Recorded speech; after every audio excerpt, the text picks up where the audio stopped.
E aí galera, aqui é o Gibi, tudo tranquilo com vocês? Sejam muito bem-vindos ao Eu Leio Gibi. O meu nome é João. O vídeo de hoje é um bate-papo quadrinístico, para a gente conversar um pouquinho sobre esse lance de muitas vezes não gostar de um determinado desenhista, principalmente num primeiro momento, num primeiro contato com a arte desse desenhista. E isso aconteceu comigo com o Jack Kirby. Por que isso aconteceu comigo, né? Eu tento às vezes explicar isso e não é exatamente fácil, porque o Jack Kirby ele tem uma legião de fãs, o Jack Kirby sempre foi muito admirado, e eu sou um cara que aprecia a arte do Jack Kirby hoje, mas eu confesso a vocês que no meu primeiro contato isso não aconteceu. Quando eu comecei a ler quadrinho lá em 1987, eu me deparei com George Pérez, com a arte do John Buscema, do Sal Buscema, do Mike Zeck, do John Byrne, dentre outros. Eram quadrinhos, eram gibis que, assim, quando eu bati o olho, eu gostava muito do que eu via ali. Era uma arte bonita, era uma arte limpa, era uma arte expressiva e que, assim, conversava bastante comigo, sabe? Eu lia a história e admirava as páginas porque eu gostava muito daqueles desenhos. Eram desenhos bem chamativos, desenhos bem impactantes. E aí surgiu a edição de número 100 de Heróis da TV e a edição de número 100 do Capitão América. E na época, a editora Abril fez um barulho enorme com aquelas edições, justamente porque, obviamente, o fato de estar chegando à 100ª edição dessas duas edições era um marco histórico, né, na história da editora.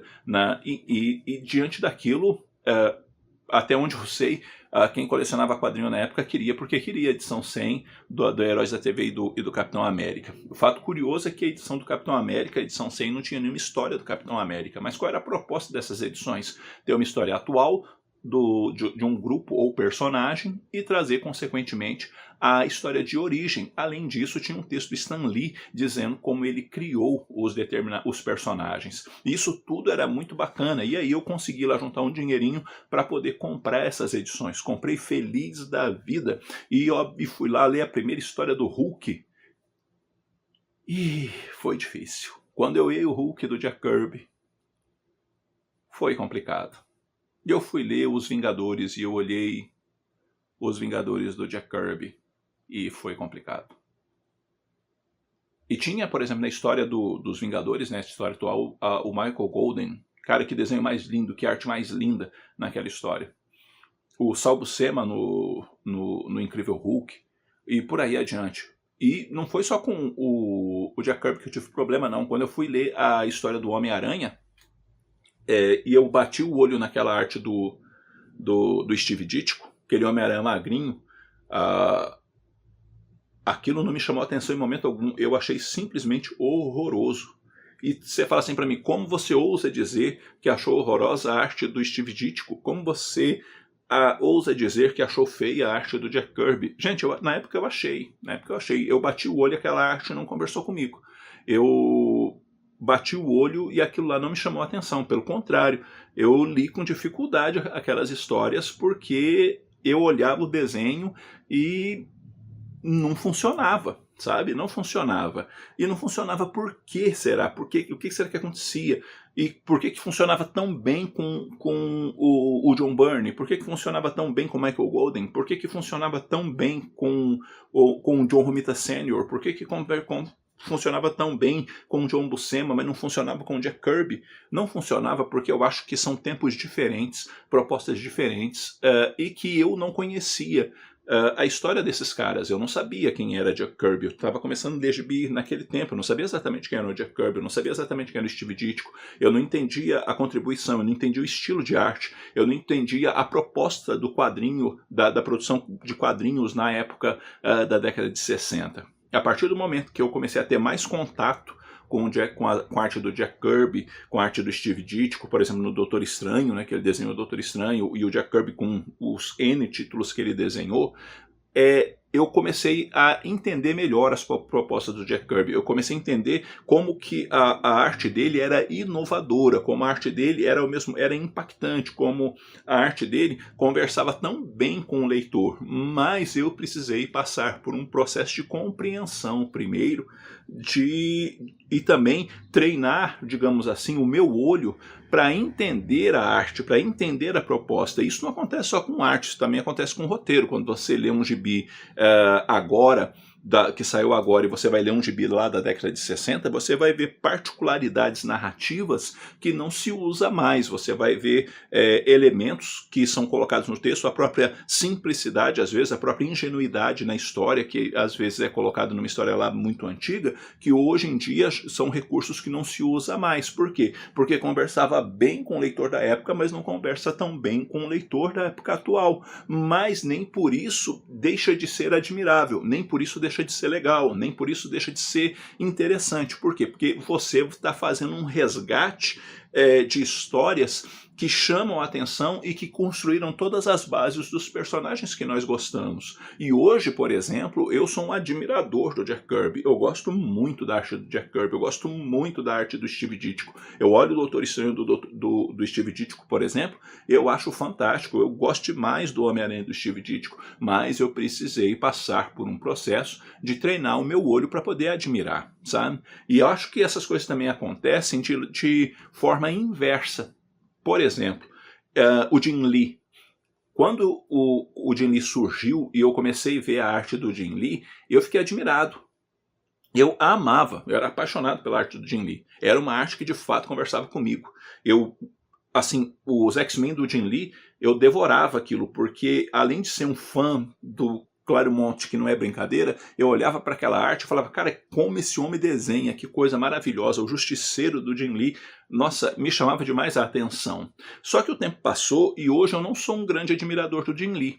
E não me entendam mal, que o João não gosta do Jim Lee. Eu gosto do Jim Lee, eu acho que o Jim Lee tem talento, bastante talento, diga-se de passagem, o cara é bom, mas eu não sou mais um apaixonado pela arte do Jim Lee. Por quê? Porque eu acho que a arte do Jim Lee hoje, ela funciona para capa de gibi.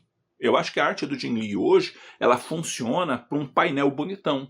Eu acho que a arte do Jim Lee hoje funciona para um pôster, mas eu não acho que funciona para dentro da narrativa. Eu acho que a arte do Jim Lee hoje, ela é dura. Eu acho que o Jim Lee não atualizou o estilo de produção quadrinística dele, sabe? E isso deixou a arte do Jim Lee meio lenta dentro daquilo que se propõe, sabe? Então, eu hoje não sou um grande admirador do Jim Lee. Gosto de questões específicas, mas não sou um grande admirador dele hoje. Por quê? Porque a coisa funciona assim, sabe? E também, e quando eu voltei a ler quadrinho, houve desenhistas que eu olhei e também não gostei de cara, fui admirar depois, sabe? Fui entender melhor a proposta, o lugar de cada um, porque a coisa, no que funcionava, no que não funcionava. Por exemplo, o próprio Frank Quitely, eu não fui um cara que virou fã do Frank Quitely da noite pro dia, não. Eu passei a admirar o Frank Quitely, eu passei a gostar do Frank Quitely, ter um contato mais assim constante com a arte dele, entendendo a proposta dele e a forma inclusive fluida e todo o dinamismo que ele dá na arte sequencial. Mas quando eu olhei as pessoas desenhadas pelo Frank Quitely, por exemplo, lá nos novos X-Men do Grant Morrison, eu achei feio, gente, tá? Particularmente eu achei feio. Com o passar do tempo, eu comecei a entender melhor o elemento estético proposto por ele, mas no começo eu não gostei. Então eu acho que muita coisa que às vezes a gente não gosta, a partir do momento que a gente começa a entender melhor as propostas e começa, digamos assim, a treinar um pouco melhor o nosso olho para gostar de algumas coisas ou para entender melhor as propostas, a gente muitas vezes muda de opinião, tanto de um lado quanto do outro. E outras coisas não mudam de opinião de jeito nenhum, né? Há desenhistas que eu não gosto e pronto, e não gosto mesmo, acho feio, não conversa comigo, não é legal, mesmo que o tempo tenha passado, eu ainda não sou um admirador, e acho também que existem desenhistas que são muito bons num determinado gênero narrativo, mas não são tão bons em outro determinado gênero narrativo de quadrinhos, porque tem gente, por exemplo, que consegue desenhar uma história de terror, que é a coisa mais linda, mas não desenha bem super-herói. Quando você vê o desenho do sujeito de super-herói, não fica legal, sabe? Então, por quê? Porque o estilo do cara não casa bem com aquilo ali. Então, isso também conta muito, às vezes, na hora que a gente vai ler um quadrinho, né? Mas por que eu não gostava do Jack Kirby? Porque, de cara, não foi uma arte que conversou comigo, mas que depois, com o contato com a arte do Jack Kirby e também do Steve Ditko, dentre outros artistas antigos, né? A situação mudou, o olhar mudou, porque eu passei a admirar o trabalho deles por entender pelo menos duas coisas: a importância e como essas coisas eram construídas, qual era a proposta e como era impactante, principalmente no tempo em que chegou fresquinho ali na mão do leitor, lá nas bancas nos Estados Unidos. Enfim, qual o desenhista que você, de repente, de cara não gostou, mas hoje você gosta? Qual é o desenhista que de cara você gostou e de repente você hoje não gosta? Enfim, vamos conversar um pouquinho, porque conversar com vocês é sempre muito bom. Eu vou ficando por aqui. Eu espero que esse vídeo tenha tido alguma utilidade para vocês. Se você não é inscrito no canal, inscreva-se. Ajuda a gente a chegar aí a 20k de inscritos no YouTube.